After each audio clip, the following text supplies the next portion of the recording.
माननीय सांसद धर्मेंद्र यादव जी। धन्यवाद सभापति जी कि आपने पूरक अनुदान की मांगों पर पार्टी की तरफ से मुझे बोलने का मौका दिया।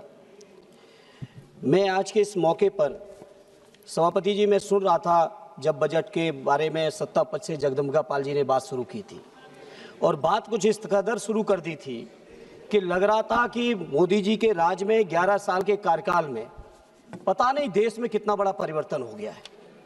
समाजवादी, अरे सुनते चलिए, अभी सुनाएंगे। सभापति जी, समाजवादी पार्टी की ओर से माननीय अखिलेश यादव जी की ओर से इतना स्वामी राम जी को वहाँ बैठाए पीछे, भगवान राम जी का जो पात्र लेके जिनके नाम पे चुनाव जीते हो, कम से कम सीट तो उनको आगे दे दो। मैं अनुरोध करूंगा, सीट तो आगे दे दो, भगवान राम के सम्मान तो कर दीजिए। उन्हें आगे बैठाना चाहिए। सभापति जी, नहीं, आप आगे आइए। सभापति जी, ये अनुपूरक बजट की जब चर्चा शुरू हुई तो सबसे ज्यादा सब्सिडी, यूरिया सब्सिडी के नाम पर बिल बजट मांगा गया और लगातार किसानों के लिए जाने कितनी बड़ी बड़ी बातें की गई। कुछ सच्चाइयों को मैं आपके माध्यम से सदन और सदन के साथ साथ देश के सामने रखना चाहता हूं। जब 2014 में यूपीए की सरकार थी, उस समय देश के किसानों के ऊपर केवल 7.5 लाख करोड़ कर्ज था और 11 साल में वो 7.5 लाख करोड़ कर्ज बढ़ के 28.5 लाख करोड़ हो चुका है। सभापति जी, उस समय प्रति किसान केवल 37,000 रुपए कर्ज था। आज की तारीख में वो 37,000 बढ़ के पर किसान 78,000 रुपए हो चुका है प्रति किसान। सभापति जी, ये जो सरकार है ये चुनिंदा कॉर्पोरेट लोगों के लिए काम कर रही है। 16.5 लाख करोड़ से ज्यादा कर्ज कॉर्पोरेट का माफ किया गया, लेकिन पूरे कार्यकाल में किसानों के लिए एक भी कर्ज माफ नहीं हुआ। सभापति जी, लगातार प्रधानमंत्री जी से लेके पूरे भारतीय जनता पार्टी के लोग, सत्ता पक्ष के लोग ढिंढोरा पीट रहे हैं 2015 से लेके लगातार कि हम किसानों की आमदनी दूनी कर देंगे।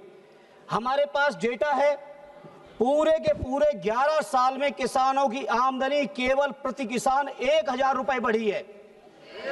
स्वामीनाथन जी के बारे में 2014 में कहा, 17 में कहा, 19 में कहा, 22 में कहा, आज तक स्वामीनाथन जी की सिफारिश रिपोर्ट को लागू नहीं किया है। किसान नहीं है, इसलिए नहीं कर। ये सच्चाई है इनकी। सभापति जी, दूसरी बात इन्होंने की रोजगार की।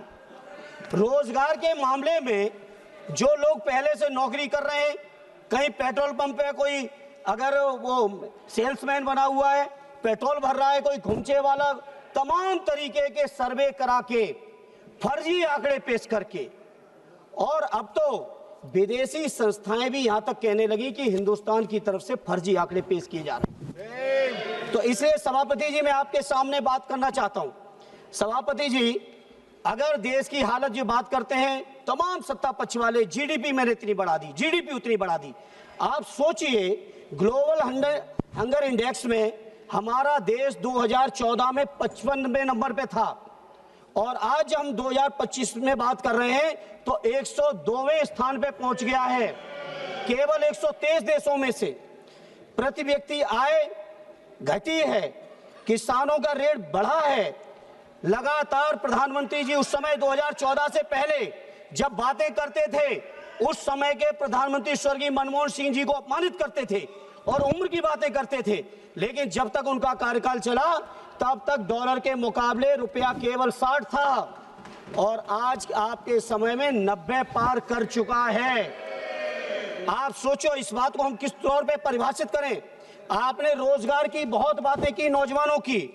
सभापति जी, आज हम आपसे जब बात कर रहे हैं, अपनी बात रख रहे हैं, आज ही उत्तर प्रदेश के अंदर जिस आयोग को आपने माननीय अखिलेश यादव जी के कार्यकाल में बदनाम किया, आज उस कार्यकाल, उस आयोग का यह हाल हो गया है। माननीय सभापति जी, उत्तर प्रदेश के अंदर 53 से ज्यादा पेपर लीक होके परीक्षाएं रद्द हो चुकी हैं पिछले 9 सालों में उत्तर प्रदेश के अंदर, और 11 सालों में देश के अंदर कोई भी भर्ती पूर्ण नहीं हुई है।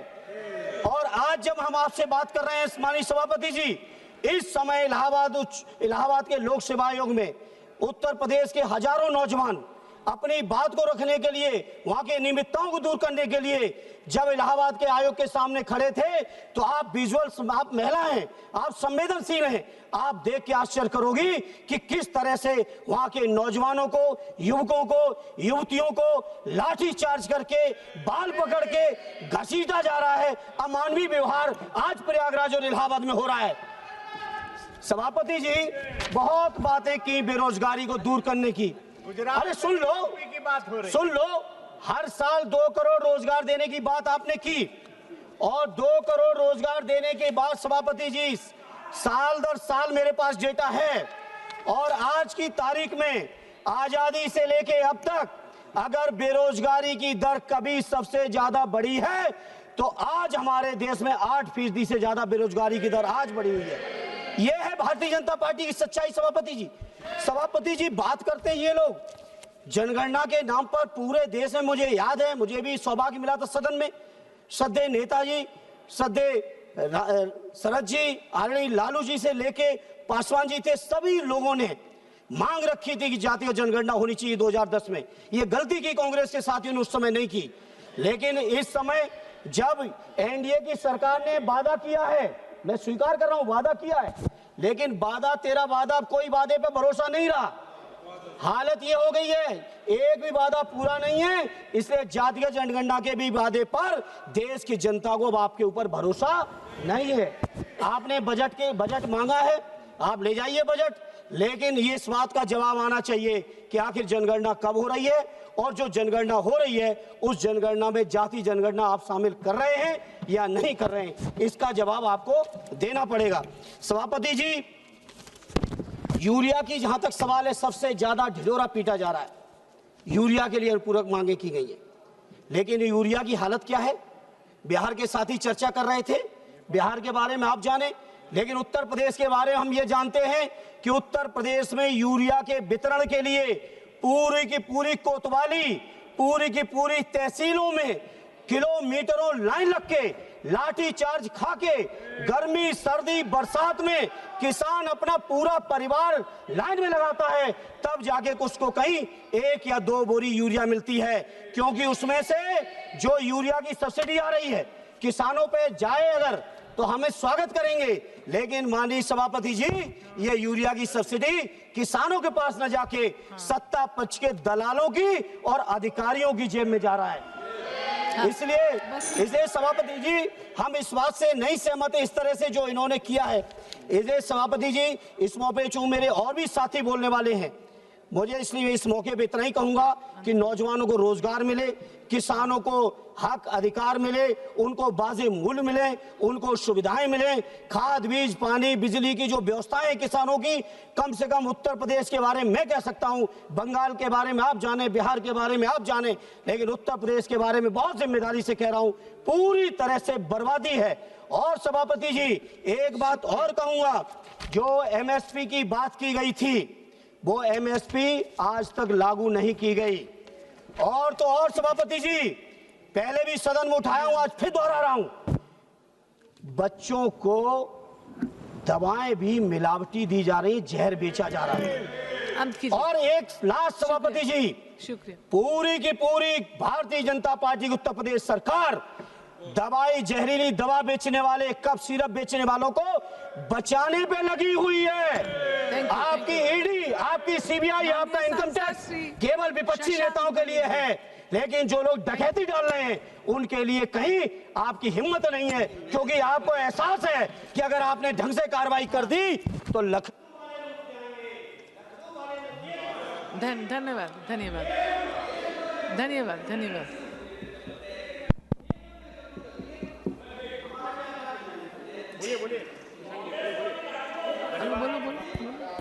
सभापति महोदया,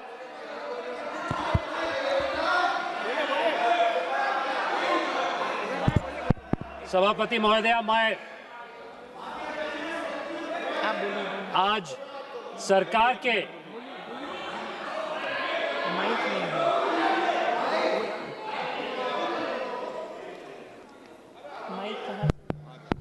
सभापति जी लखनऊ वाले बचाने में लगे हैं, दिल्ली वाले कुछ कर नहीं रहे हैं, और दिल्ली वाले डर रहे हैं कि लखनऊ वाले कहीं रूठ न जाएं। कोई रूठे कोई मने, हमारी इस मौके पे मांग है कि जो बच्चों के ऊपर जिन्होंने बच्चे मरे जहरीली दवाओं से, उन पर कठोरतम कार्रवाई करके उनको सजा मिलनी चाहिए। और अध्यक्ष जी, कम से कम नए नए अध्यक्ष बने, बधाई लेते हुए यही नेक काम करके दे दीजिए, यही नेक काम कर दीजिए। तो कम से कम उत्तर प्रदेश के वो बच्चे जो मरे, उनके परिवारों को, दिलों को कहीं ना कहीं सुकून इस बात का मिलेगा कि आपने कार्रवाई कर दी। बहुत बहुत धन्यवाद सभापति जी, आपने टाइम दिया, बहुत बहुत धन्यवाद।